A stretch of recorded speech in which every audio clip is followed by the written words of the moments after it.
So a triangle looks like this. It's just a three-sided polygon. As we add more sides, that changes the shape. So 4 sides will be a quadrilateral, 5 sides is a pentagon, hexagon, and so on. So what do I call this?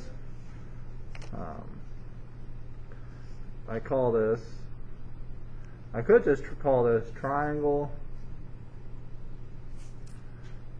WXY.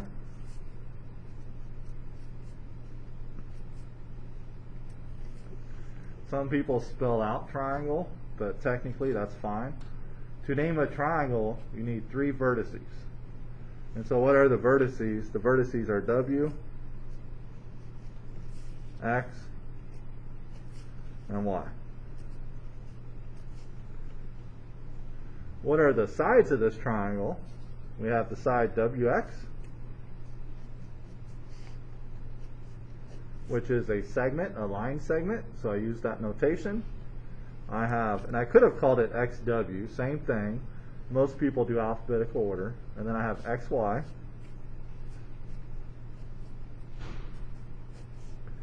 And then I have WY or YW, your choice. Those are my 3 segments. And then my angles, I call this angle X, angle W, angle Y.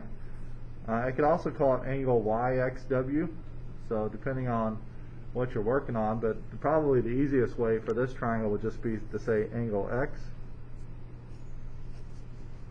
angle W, and angle Y. But remember, you can also call, like let's say angle Y, you could also call that angle WYX.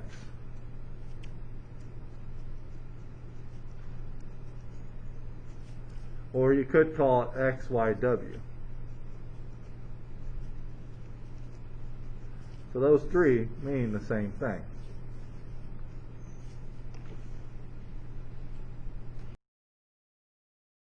We could classify triangles, and the 3 ways to classify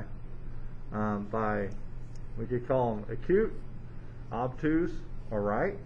All acute means is that all angles are less than 90.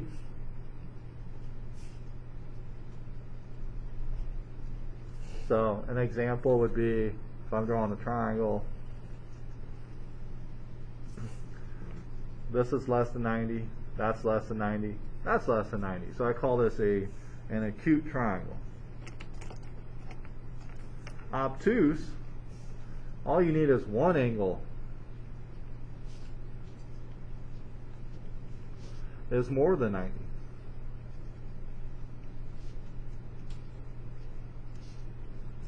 And I should put degrees on these.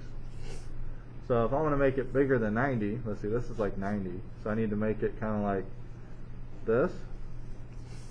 That would be an example of an obtuse angle. And so to make it an obtuse triangle,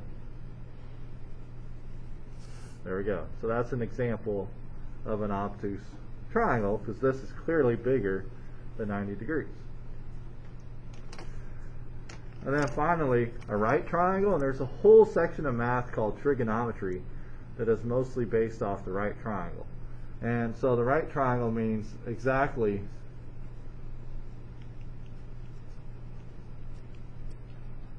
one angle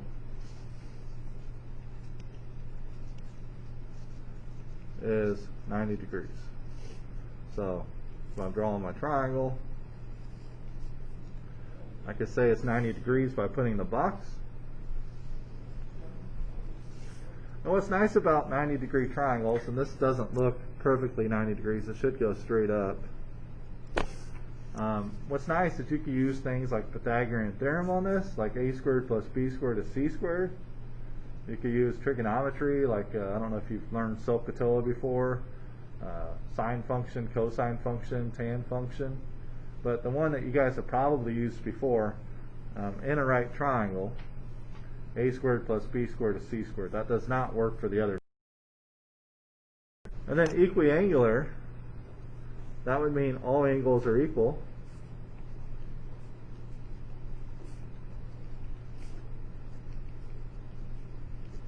We haven't talked about it, but all angles in a triangle add up to 180.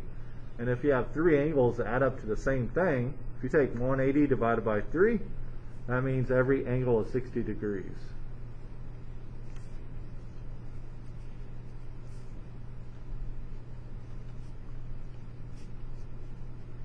So it would be 60, 60, and 60. And ignore this, I messed up there. So equiangular, I like to think of this as equal angles. Only way you can get equal angles in a triangle is if they're all 60. So anytime someone says this triangle is equiangular, you say, oh, that's 60 degrees. And that's also going to make it equilateral. Here, we'll go through these a little faster. Scalene means all sides are different.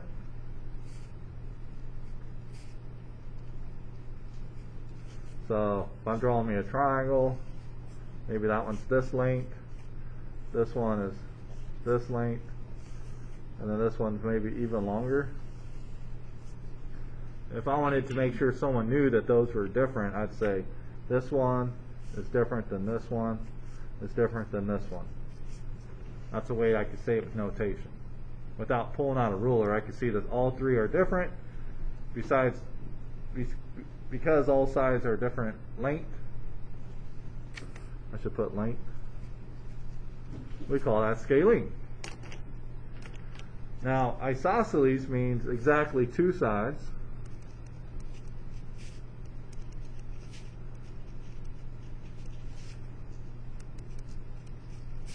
are the same length.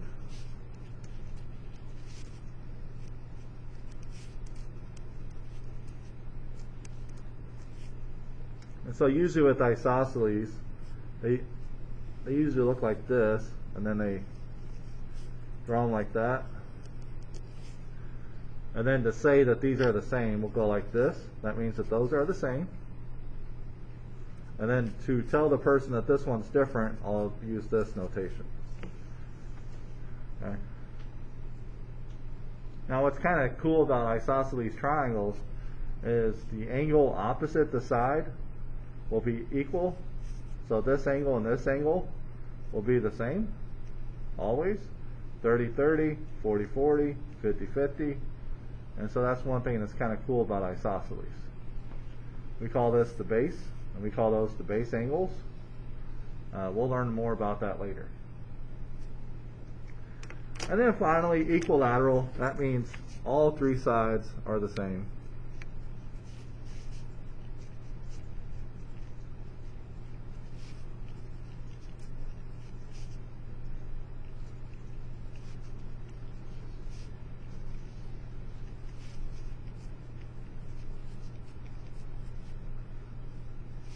So drawing the triangle, I would say this equals this equals this. That's one way to say they're equilateral. And in fact, all equilateral triangles are also equiangular. They're all 60 degrees. So we know that this is always 60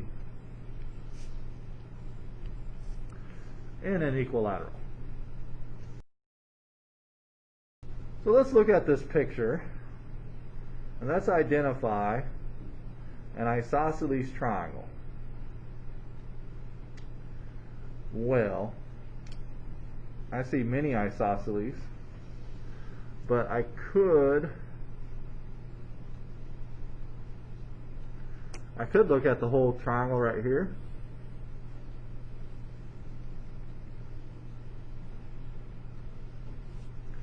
If I look at that blue triangle, that's isosceles. It says that this length equals this length, and then I'm assuming that it's not equal, right? Which it could be. We don't know for sure. But I would call that triangle ABD.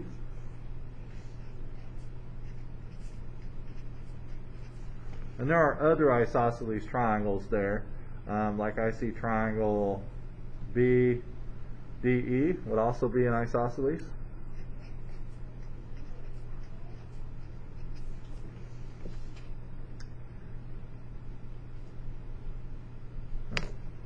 And now scalene triangle, if I can find one where all sides are different, I'm going to guess probably this one.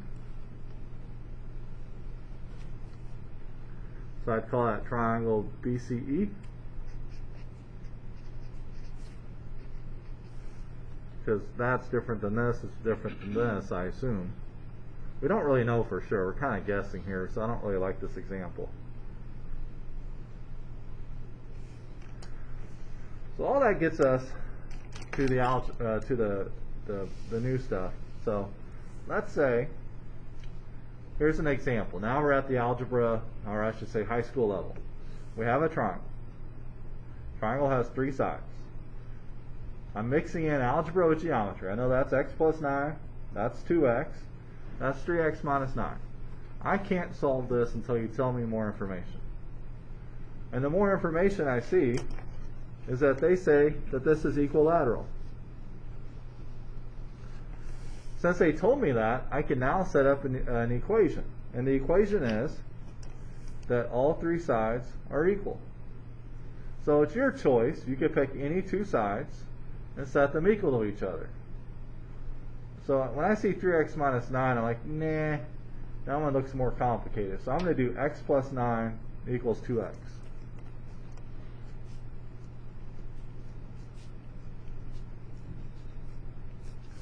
I could have also done x plus 9 equals 3x minus 9.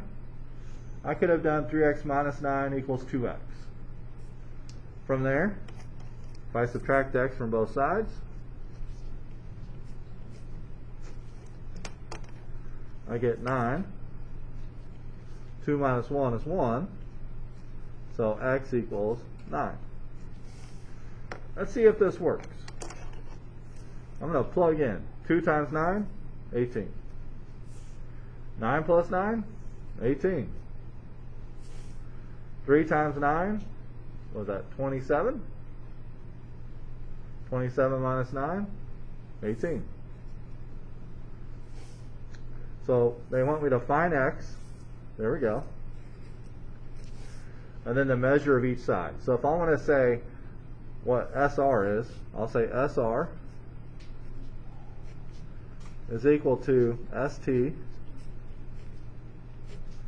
is equal to RT, which equals 9. That's like an easy way of like listing them all out without saying SR is 9, ST is 9, RT is 9. Alright, so here we're supposed to find x, then find Jn, then find Mn, then find Jn, basically find x and then how big is each side. And they tell us that this triangle is isosceles. Okay? Now we don't really know which 2 sides are equal unless they tell us, or we could kind of guess. I could kind of guess that this side equals this side just by the picture.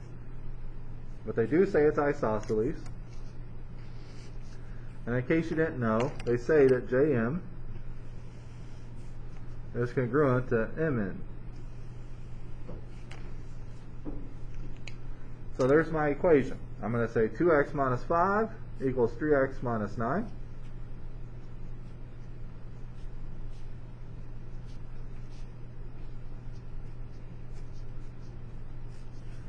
I cannot set these equal to x minus 2 because that's different. We already know that this isn't going to be the same because they said it's isosceles. Solving this, I would subtract 2x from both sides. That's one way.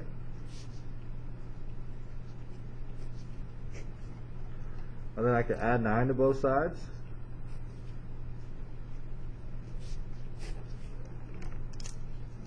Negative 5 plus 9 is 4.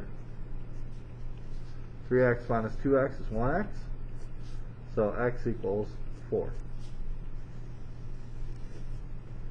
From there I'm going to plug in and just make sure. 2 times 4 is 8. 8 minus 5 is 3. This would be 3. 3 times 4 is 12. 12 minus 9 is 3. Good news. 4 minus 2 is 2. So yes, this would be isosceles. Now I'm almost done. They said find x. Now they say what's Jm? I'd say Jm equals Mn, which equals 3. And then I also need to tell them, so I told them Jm, I told them Mn, I also need to say Jn. Jn is 2.